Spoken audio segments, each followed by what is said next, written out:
Now we can create that spiritual estate in an easier way, of course, when you accept a guru. I remember when I met the Master the first time, and he said, "Doctor," he said, "will you love me as I love you?" I said, "Yes, sir." He says, "I take charge of your life." Right then, I had created, I didn't realize it until later, I had created a spiritual estate.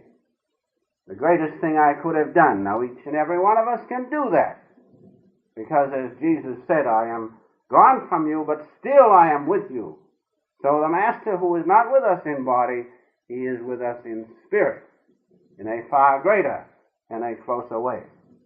And if you accept God through the channel of the Master, if you realize through the understanding of your heart that God will speak to you and guide you through the channel he has sent, one of his greatest saints, the beloved Master, right then you have created your spiritual estate.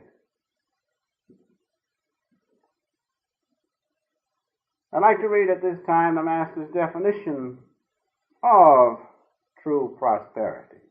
He says true success means a balanced life of meditation, intellectual studies, health, happiness, and money-making.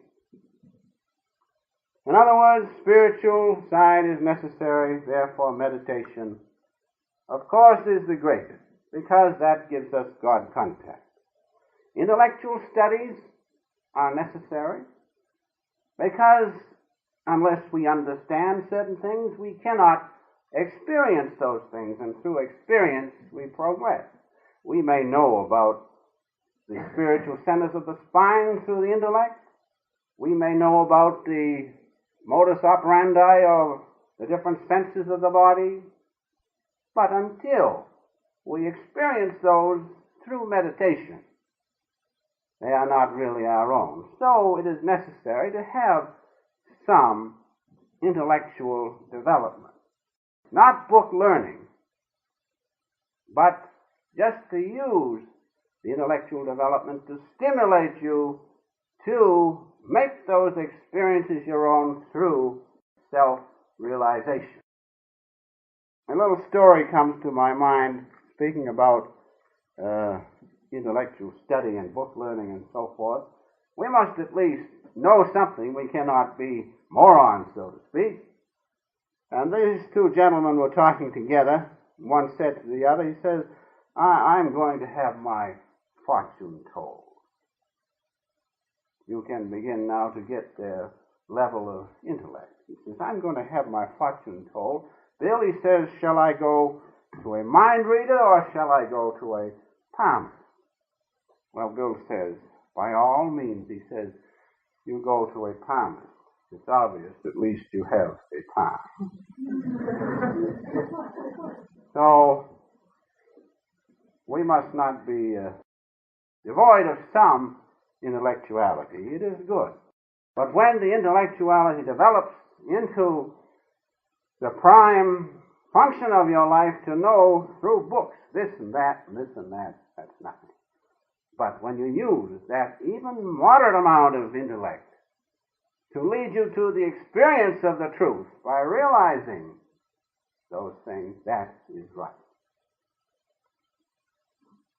Health, of course, is necessary, as the Master says, because it is quite difficult, especially in the beginning, to contact God with an unhealthy body, with aches and pains here and there, and the stomach aches and all those things. It's rather difficult. It can be done. But we should follow the health laws to be healthy. We should also take the benefit of prayer and the contact of any of the saints and those spiritual forces to alleviate our suffering, because then we can know the path of true prosperity in an easier way. Health is necessary. Happiness, of course, is necessary because that is the true goal of all prosperity. If you have lots of money and wealth and so forth and have an unhealthy body, as the Master used to say, with the stomach ache all the time, what good is it? No. Happiness is necessary. And that comes, remember, that comes from God contact. Money making is necessary, but that money making must be for service, because God is the sole doer. He has given us all things. Therefore, we make the money to sustain us and supply our ordinary needs, but we must also think of others. Think of others. And you know, most people who have lots of money, you can't get a dime out of them. They think of themselves. There are exceptions. So money making is all right. We cannot sit around idly and do nothing all our lives. We will deteriorate. Make the money, but use the money for service. Service to God. And so, as the Master says, the body or our action must be developed just like the body in a balanced way. Each part of the body has its function. And so our lives must be balanced to attain true prosperity, the balance of health. Meditation is the important thing. Intellect, intellectual studies to a reasonable degree, health, and common sense money making. That is the balanced life spoken of the Master. Now let us go on just a little bit and talk about the